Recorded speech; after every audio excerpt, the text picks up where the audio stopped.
No one would claim the Black Widow after her husband's burial, until the mountain man stepped from the crowd and grabbed her trembling hand. The townsfolk recoiled as if she carried plague, whispering of curses, of 3 men who died courting her before marriage, now her gunslinger husband buried too. They expected her to wither away that winter, forgotten and shunned. But the silent hermit who hadn't spoken in 5 years saw something different in the educated woman forced to hide behind a mourning veil.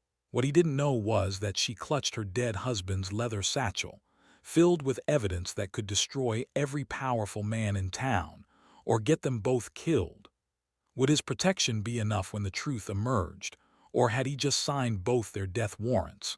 The autumn wind carried whispers through Rusty Creek as mourners scattered from Quick Draw Latimer's grave. Clara stood alone beside the fresh mound of earth, clutching a worn leather satchel against her black dress. The townspeople hurried past without meeting her eyes.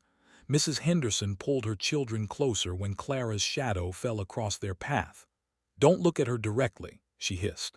"That woman's got the devil's own luck following her around." 3 men had courted Clara before her marriage.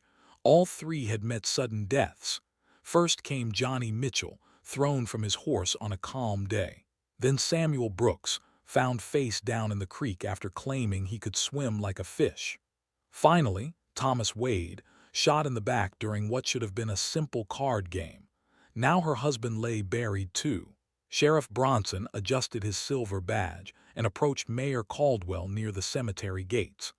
Both men wore expensive suits that seemed too fine for a small mining town. "What do we do about her?" Bronson asked, nodding toward Clara. "Nothing," Caldwell replied. "Winter's coming, she's got no family, no money, problem will solve itself." Clara heard every word. She had learned long ago to listen when people thought she wasn't paying attention. Her fingers tightened around the satchel's leather straps.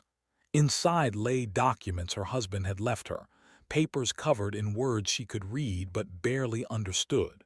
The general store owner locked his doors when Clara approached. The boarding house keeper turned away without explanation. Even the church ladies who had organized the funeral departed quickly, leaving dirty plates and half-empty coffee cups scattered on wooden tables. Clara walked through the empty town square as shadows lengthened. Her boots echoed against wooden boardwalks. Windows shuddered as she passed. Doors clicked shut.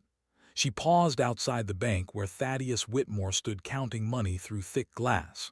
His pale fingers moved quickly across silver coins. When he noticed her watching, he pulled heavy curtains closed. The sun began its descent behind jagged mountains. Clara knew she had nowhere to sleep, no food for tomorrow, no wood for warmth. The first snow would arrive within weeks. She returned to the cemetery as darkness gathered. Her husband's grave looked smaller now, less significant. Clara opened the satchel and pulled out the topmost document. Even in failing light, she could make out words like property transfer and mineral rights. Her husband had been more than just a gunfighter, much more. Footsteps crunched on dried leaves behind her. Clara spun around, expecting Sheriff Bronson or one of the mayor's men. Instead, a massive figure emerged from the tree line. The man stood nearly 7 feet tall with shoulders broad as an ox yoke. His beard reached his chest, wild and unkempt. Animal skins covered his frame. Clara had seen him once before, years ago, buying supplies in town. The mountain man who lived alone in the high country. People said he hadn't spoken to another human soul in half a decade. He stopped 10 feet away. His dark eyes studied her face, then dropped to the satchel in her hands. For long moments, neither moved. "You're Orrin Hayes," Clara said finally. He nodded once. "They say you used to be something else, before you went to the mountains." Another nod. Clara looked back at the town lights flickering in windows where she would never be welcome. "I don't suppose you came down here for the funeral?" "No." His voice came out rough from disuse. "Came for supplies, saw what happened." "And what did you see?" "Saw a woman with nowhere to go." Clara's heart hammered against her ribs. This man could crush her without effort, but something in his weathered face suggested gentleness beneath the wild exterior. "Why would that matter to you?" Orrin stepped closer. Because nobody should face winter alone. The words hung between them like a bridge neither had expected to find. Clara thought of her empty stomach, of her thin dress, of the approaching cold. She thought of the documents in her satchel and the secrets they might contain. She thought of Mayor Caldwell's expensive suits and Sheriff Bronson's silver badge. She thought of Thaddeus Whitmore counting coins while her husband lay dead. Most of all, she thought of the 3 men who had died courting her, and how their deaths had left her more isolated each time. "What do you want in return?" Clara asked. "Nothing you're not willing to give." Clara studied his face for deception but found only tired honesty. "The whole town thinks I'm cursed." "Maybe you are," Orrin said. "Maybe that's exactly what this place needs."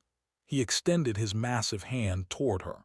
Clara looked at it, then at the town that had abandoned her, then at the grave that held her husband's secrets. She reached out and took his hand. "If you are enjoying this story of how an unlikely alliance will change a corrupt town forever, don't forget to comment where you are tuning in from to show how this story can connect us across any distances, backgrounds, and hearts. Because what will happen in the next 15 minutes in those mountain heights will completely change everything Clara thought she knew about herself and the power she's been hiding. The mountain trail wound upward through towering pines as Orrin led Clara toward his hidden world. Her thin shoes slipped on loose rocks, but she refused to ask for help. The leather satchel bounced against her hip with each careful step. After 2 hours of climbing, they reached a clearing where a solid log cabin sat nestled against granite cliffs. Smoke curled from the stone chimney. A small garden showed the last remnants of autumn vegetables. Everything appeared neat and purposeful. Clara expected the rough interior of a hermit's den. Instead, she found something impossible. Books lined every wall from floor to ceiling. Leather-bound volumes of law, philosophy, mathematics, and literature created a library that belonged in a university, not a mountain retreat. Maps covered one entire wall, marked with careful notations in precise handwriting. A massive oak desk held neat stacks of documents. Clara's breath caught. She had never seen so many books in one place. "You can read them," Orrin said, watching her expression. Clara stepped closer to the nearest shelf. Her fingers traced the spine of a legal tome. "Territorial Property Law," she whispered, reading the title aloud without thinking. Orrin went completely still. Clara realized her mistake too late. She had been too careful too long about hiding her abilities. Now this stranger knew her secret. "How long?" Orrin asked quietly. "Since I was 12. The words came out in a rush. "I watched the schoolchildren through windows. Copied letters in dirt with sticks, found discarded books behind the school."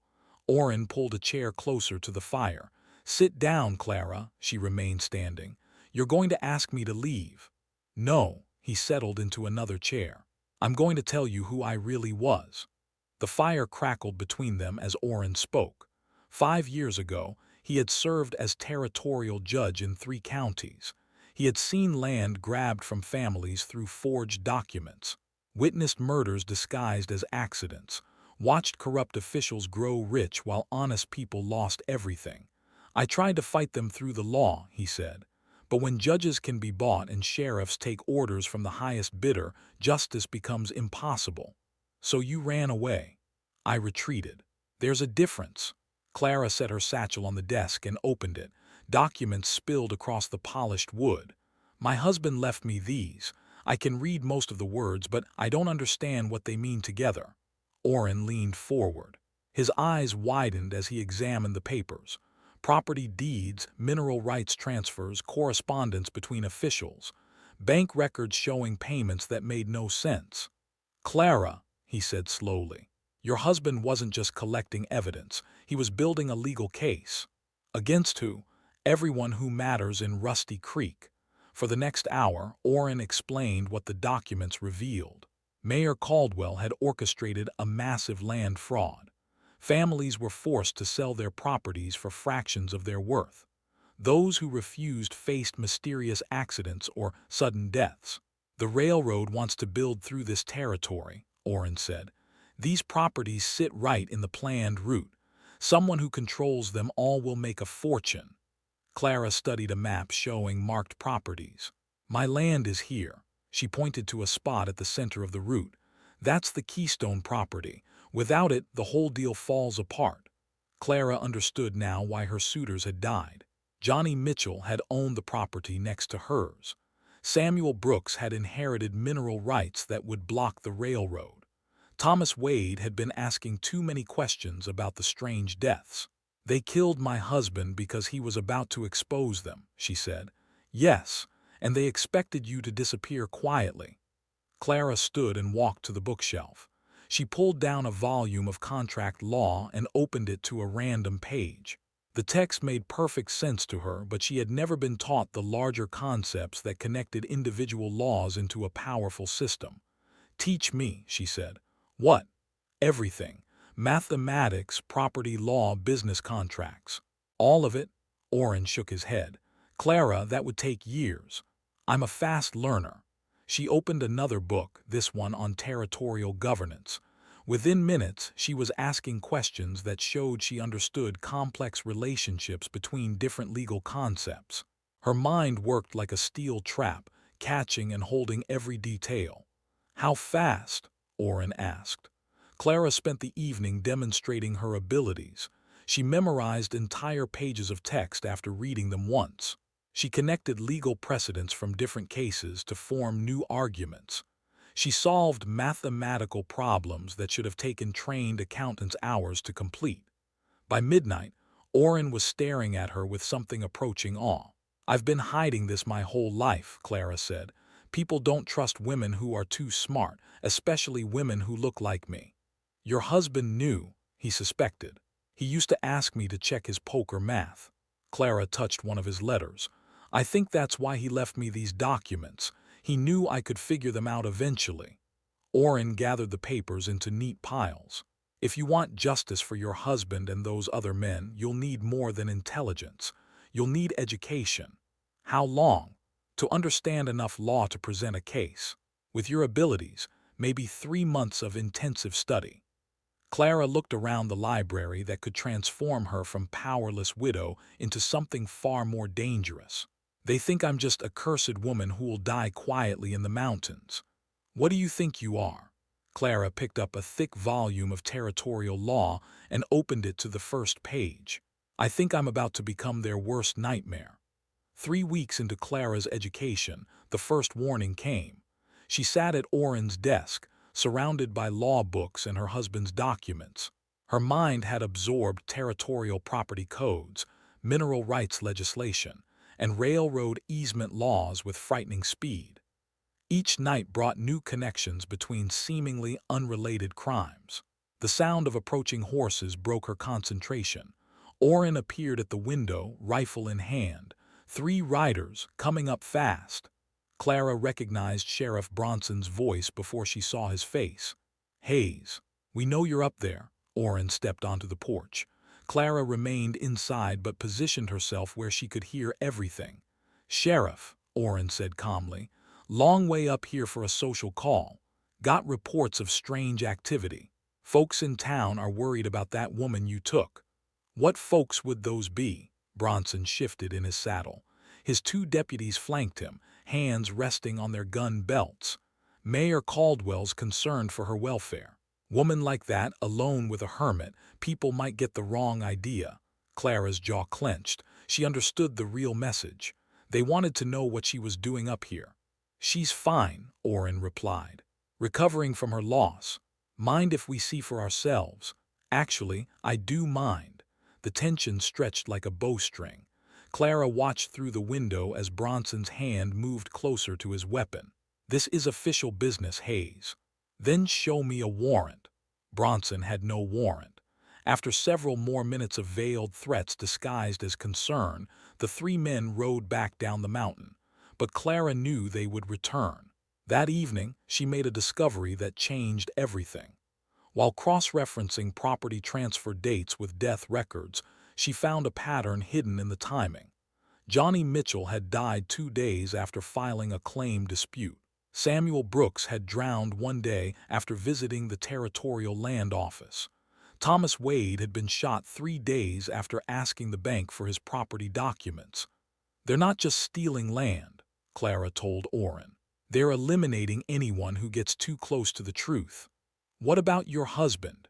Clara pulled out the final document in the satchel, a letter in her husband's handwriting, addressed to the territorial governor. The letter detailed the entire conspiracy and named every participant. It was dated the day before his death. He never sent it, she whispered. He was murdered before he could. Clara studied the letter more carefully. Her husband had discovered something else. The conspiracy reached beyond Rusty Creek. Railroad officials in the territorial capital were involved. Federal land grants had been fraudulently obtained. The scheme involved thousands of acres and hundreds of thousands of dollars. "This is bigger than we thought," she said. The next morning brought more pressure. A supply wagon that regularly delivered goods to Orrin's cabin was turned away at the town limits. The merchant apologized but said Mayor Caldwell had banned all trade with the mountain. "They're trying to starve us out," Orrin observed. Clara had been expecting this. "Good. It means we're scaring them." She spent the day creating detailed maps showing every fraudulent property transfer. Her memory allowed her to recreate documents she had only seen once. By evening, she had built a case that would destroy the entire conspiracy, but she needed proof that would stand up in court. "We have to go back to town," she told Orrin. "That's exactly what they want." "No. They want me to disappear quietly. They want you to keep me hidden up here until I'm forgotten." Clara gathered her papers into neat stacks. "What they don't want is for me to walk into town looking like I belong there." Over the following week, they planned Clara's return to civilization. Orrin taught her courtroom procedures and legal presentation techniques. Clara memorized every statute that applied to their case. She learned to project confidence and authority despite her appearance. "Remember," Orrin said during one practice session, "you're not the grieving widow anymore. You're an educated woman who knows exactly what crimes have been committed. What if they try to have me arrested? On what charge? You're researching your own property rights." Clara practiced walking with purpose instead of deference. She learned to look people in the eye instead of avoiding their gaze. Most importantly, she learned to use her intelligence as a weapon instead of hiding it as a weakness. The night before her first return to town, someone tried to burn down Orrin's cabin. They woke to the smell of smoke and the sound of crackling flames. The fire had been set against the back wall, away from the main door. Whoever started it wanted to trap them inside. Orrin smothered the flames with dirt and water while Clara rescued the most important documents. The damage was minimal, but the message was clear. "They know we're onto something," Clara said, examining the charred logs, "or they're getting desperate." Clara looked down at Rusty Creek's distant lights. Somewhere in that town, men were sleeping peacefully after trying to murder her. They thought they were dealing with a powerless widow and a broken-down hermit. They were about to learn how wrong they were. "Tomorrow," she told Orrin, "I start my education in town." "Are you ready?" Clara touched the leather satchel that had started this journey. Inside were copies of every document, organized and annotated according to legal principles she now understood completely. Her husband's evidence had been transformed into an unstoppable case for justice. "I've been ready my whole life," she said. "I just didn't know it yet." Clara walked into Rusty Creek on a Tuesday morning with her spine straight and her chin raised. Gone was the hunched posture of the grieving widow. She moved with the confident stride of someone who owned the ground beneath her feet. The transformation stunned everyone who saw her. Mrs. Henderson nearly dropped her basket of eggs. The blacksmith stopped hammering mid-swing. Children peeked around their mothers' skirts at the woman they had been taught to fear. Clara's first stop was the general store. The owner, Pete Morrison, tried to wave her away before she reached the door. "We're closed for inventory." "Your sign says open." Clara pushed past him into the store. "I need supplies for winter." "I told you we're closed." Clara pulled out a leather purse and placed silver coins on the counter. More money than Pete had seen in weeks. "I need flour, salt, coffee, and lamp oil." Pete stared at the coins, then at Clara's calm expression. Business won over prejudice. He began gathering the requested items while Clara examined his ledger books. "Interesting prices," she observed. "You charge the Hendersons twice what you charge Mayor Caldwell for the same goods." Pete's hands froze. "That's private business. Public record, actually, under territorial commerce regulations." Clara's voice carried new authority. "Discriminatory pricing based on personal relationships violates merchant licensing agreements." She had never spoken like this before. The words came from weeks of legal study, but the confidence came from something deeper. Clara was tired of being afraid. Pete bagged her supplies without another word. Her next stop was the bank. Thaddeus Whitmore looked up from his ledgers as Clara entered. His pale face went white as fresh snow. "Mrs. Latimer, I heard you were staying in the mountains." "Temporarily. I've been reviewing my financial situation." Clara approached his desk with measured steps. "I'd like to examine my property records. I'm afraid those documents are in storage. Territorial banking law requires property records to be available within 1 business day." Clara smiled pleasantly. "Unless you're claiming your bank doesn't follow territorial regulations." Whitmore's nervous laugh sounded like breaking glass. "Of course we follow regulations. It will just take some time to locate your specific files." "I'll wait." Clara sat in the wooden chair across from his desk and opened a book she had brought, Advanced Property Law of the American Territories. She read silently while Whitmore squirmed. Other customers entered and left. Each one stared at Clara, reading her thick legal tome. Word would spread quickly that the Black Widow was studying law books. After an hour, Whitmore produced a thin folder. "Your records." Clara examined each document carefully. Her property deed showed she owned 40 acres of prime land. But according to her husband's notes, she should own nearly twice that amount. "There seems to be a discrepancy," she said. "What kind of discrepancy?" 23 acres appear to be missing from this deed." Whitmore's hands shook as he reached for the papers. "I'm sure it's just a clerical error." "I'm sure it is." Clara's voice carried steel beneath the politeness.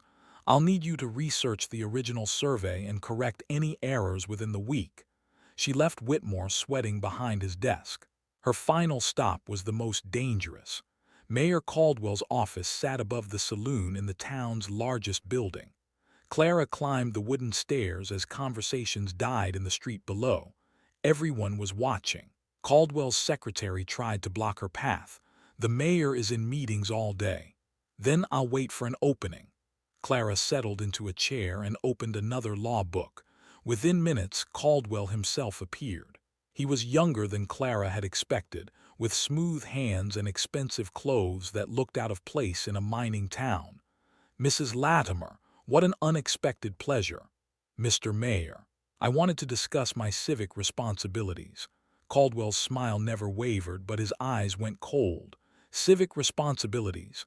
As a property owner, I have voting rights and tax obligations. I've been neglecting both." "I see. And your recent studies have enlightened you to these responsibilities." So he knew about her education. Clara had expected as much. "Knowledge is power," she replied. "I'm discovering just how much power I never knew I had." They studied each other across his ornate desk. Clara saw a man who had grown comfortable with corruption. Caldwell saw a woman who no longer fit his expectations. "I trust your mountain retreat has been educational," he said. "Very. I've learned fascinating things about territorial law, property rights, railroad regulations." Clara let each phrase hang in the air. "The penalties for fraud are quite severe." Caldwell's smile finally cracked. "Mrs. Latimer, I hope you're not listening to wild stories from unreliable sources.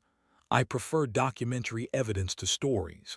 Evidence can be misinterpreted by untrained minds." Clara stood and smoothed her dress. "Then it's fortunate my mind is no longer untrained." She left him sitting behind his desk with the look of a man who had just watched his house catch fire. The ride back to Orrin's cabin felt like a victory march. Clara had walked through the heart of enemy territory and emerged unscathed. More importantly, she had planted seeds of fear in the right minds. "How did it go?" Orrin asked when she arrived. "They know I'm not the same woman who left here 6 weeks ago. Are you ready for what comes next?" Clara looked back toward town, where lights were beginning to flicker in windows. Somewhere down there, 3 men were having emergency meetings about the woman who had just demonstrated that their comfortable world was about to change. "They made one mistake," Clara said. "They gave me time to become dangerous." She pulled out the corrected property records she had demanded from Whitmore. Once she had the complete documentation, she would own the key piece of land that made their entire conspiracy possible, and then she would destroy them all. The town meeting notice appeared on every door in Rusty Creek within 3 days. Clara had used her legal knowledge to invoke territorial statutes requiring public hearings on municipal corruption. Mayor Caldwell could not refuse without admitting guilt. The church served as the meeting hall since it was the only building large enough for the entire town. Wooden pews filled with nervous residents who whispered among themselves about the strange request from the Black Widow. Clara entered through the front doors as the sun set behind her. She wore her best black dress and carried a leather portfolio filled with documents. Orrin followed at a respectful distance, his presence a quiet reminder that she was no longer alone. Every eye in the room followed her as she walked down the center aisle. Mayor Caldwell sat at a table near the altar, flanked by Sheriff Bronson and Banker Whitmore. All 3 men wore their finest clothes, but sweat stained their collars despite the cool evening air. "Ladies and gentlemen," Caldwell began, his voice artificially cheerful, "we're here tonight because Mrs. Latimer has requested a public forum to discuss certain concerns about municipal governance." Clara stood and faced the crowd. 60 faces stared back at her with expressions ranging from curiosity to hostility. These were the same people who had shunned her at her husband's funeral. "Thank you for coming," she said. Her voice carried clearly to the back of the room. "I want to talk about murder." The word hit the congregation like a physical blow. Several women gasped. Men shifted uncomfortably in their seats. "6 weeks ago, you buried my husband after what you believed was a fair gunfight. Tonight I'm going to prove he was murdered." Clara opened her portfolio and pulled out the first document. "I'm also going to prove that Johnny Mitchell, Samuel Brooks, and Thomas Wade were murdered." Mayor Caldwell shot to his feet. "Mrs. Latimer, these are serious accusations that require evidence." "I have evidence." Clara's first revelation sent shockwaves through the room.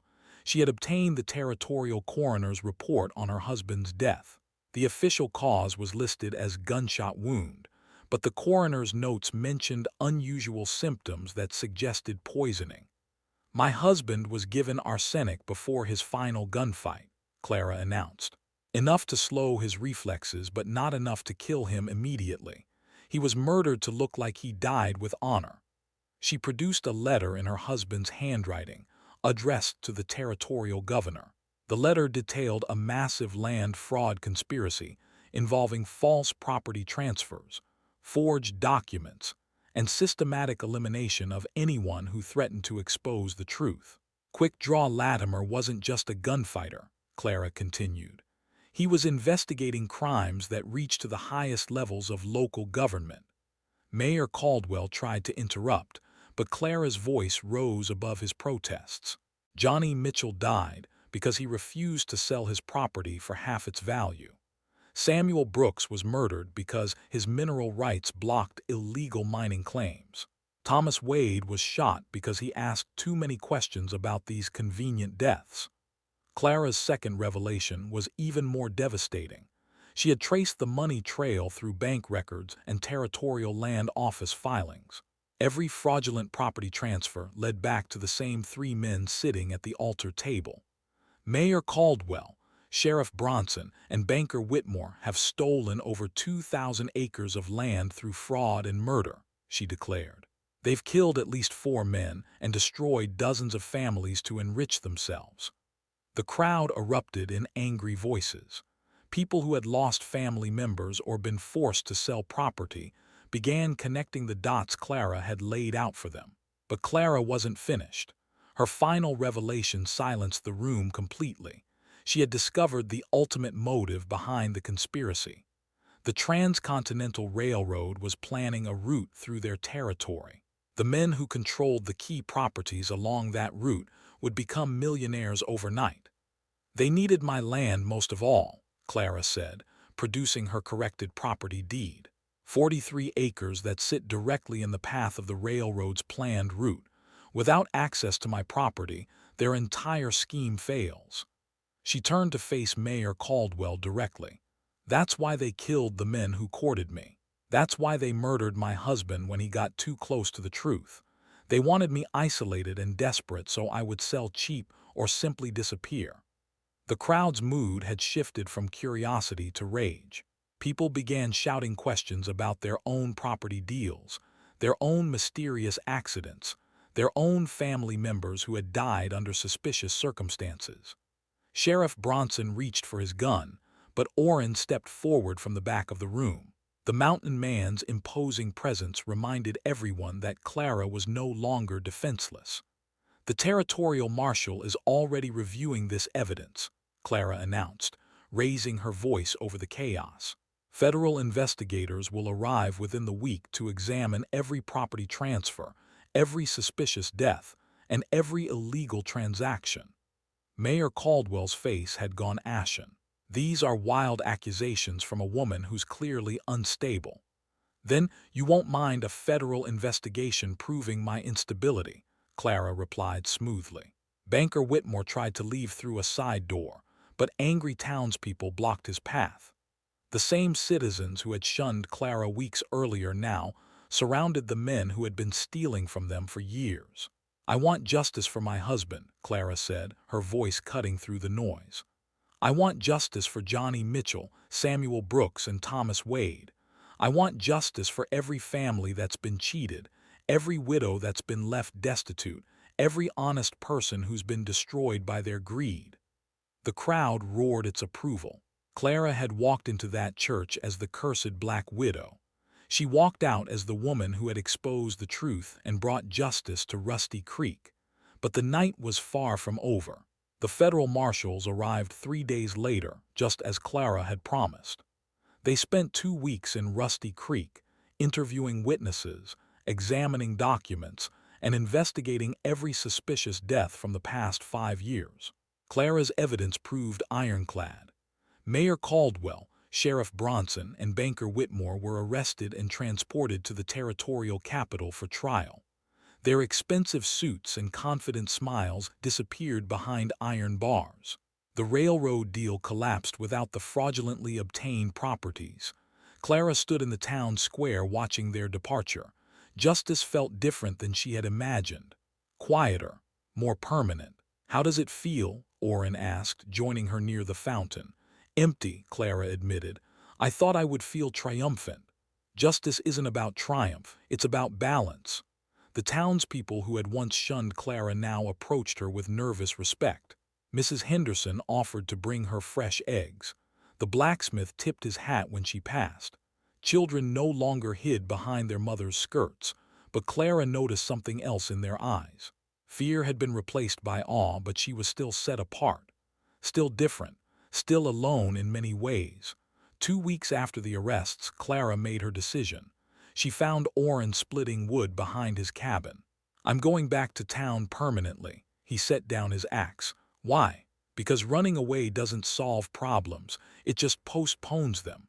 Orrin nodded slowly. He had spent 5 years in these mountains avoiding the corruption below. Clara's courage had shown him another path. What will you do there? Teach. Clara's first step was purchasing the old schoolhouse that had been abandoned when the previous teacher fled town. The building needed repairs, new books and proper desks, but it had good bones and large windows that filled the rooms with light. Her second step proved more challenging. The Territorial Education Board required teachers to pass examinations and provide character references. Clara possessed the knowledge but lacked the formal credentials. She solved this problem the same way she had solved every other obstacle, through preparation and determination. Clara traveled to the territorial capital and sat for the teaching examinations. Her scores were the highest recorded in the territory's history. The education officials who had expected to fail an unqualified applicant instead found themselves interviewing a scholar who knew more about law, mathematics, and literature than most university graduates. When they asked for character references, Clara provided letters from the federal marshals, the territorial coroner, and 3 families whose property she had helped recover through legal action.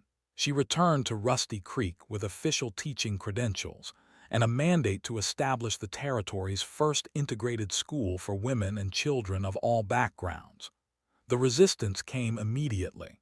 Several families threatened to keep their children home rather than allow them to learn alongside students they considered inferior.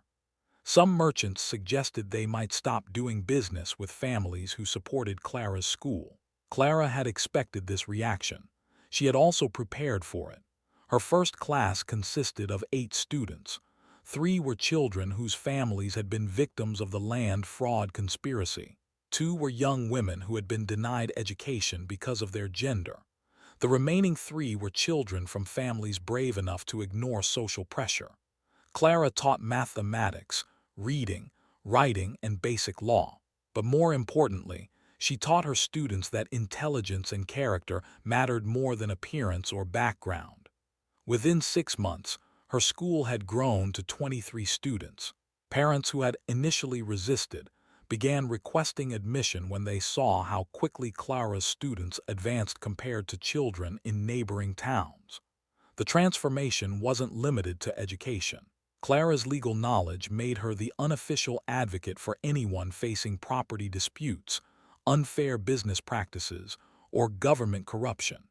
She helped widows understand their inheritance rights. She taught farmers how to read contracts before signing them. She showed merchants how to use territorial commerce laws to protect their businesses. Slowly, Rusty Creek evolved from a town ruled by fear and corruption into a community that valued knowledge and justice. Orrin visited regularly, sometimes staying for weeks to help repair buildings or teach outdoor survival skills to the older students. The partnership that had begun in mutual necessity had grown into genuine friendship and shared purpose. "Do you ever regret not staying in the mountains?" Clara asked him one evening as they graded papers together. "Do you regret not running away after your husband's death?" "No." "Then we both made the right choice." 1 year after the town meeting that had exposed the conspiracy, Clara received a letter from the territorial governor.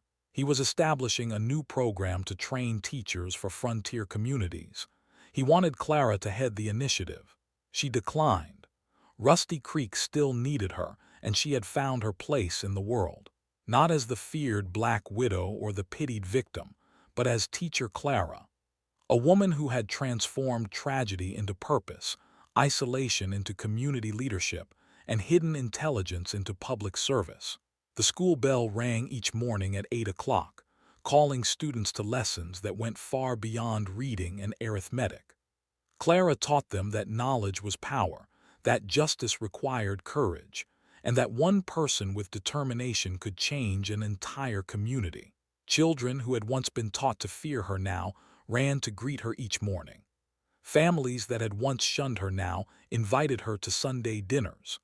The woman who had stood alone at her husband's grave had become the cornerstone of a transformed town. Clara had learned the most important lesson of all. Sometimes the greatest victory isn't defeating your enemies. It's building something better than what they tried to destroy. The curse of the Black Widow had become the blessing of Rusty Creek.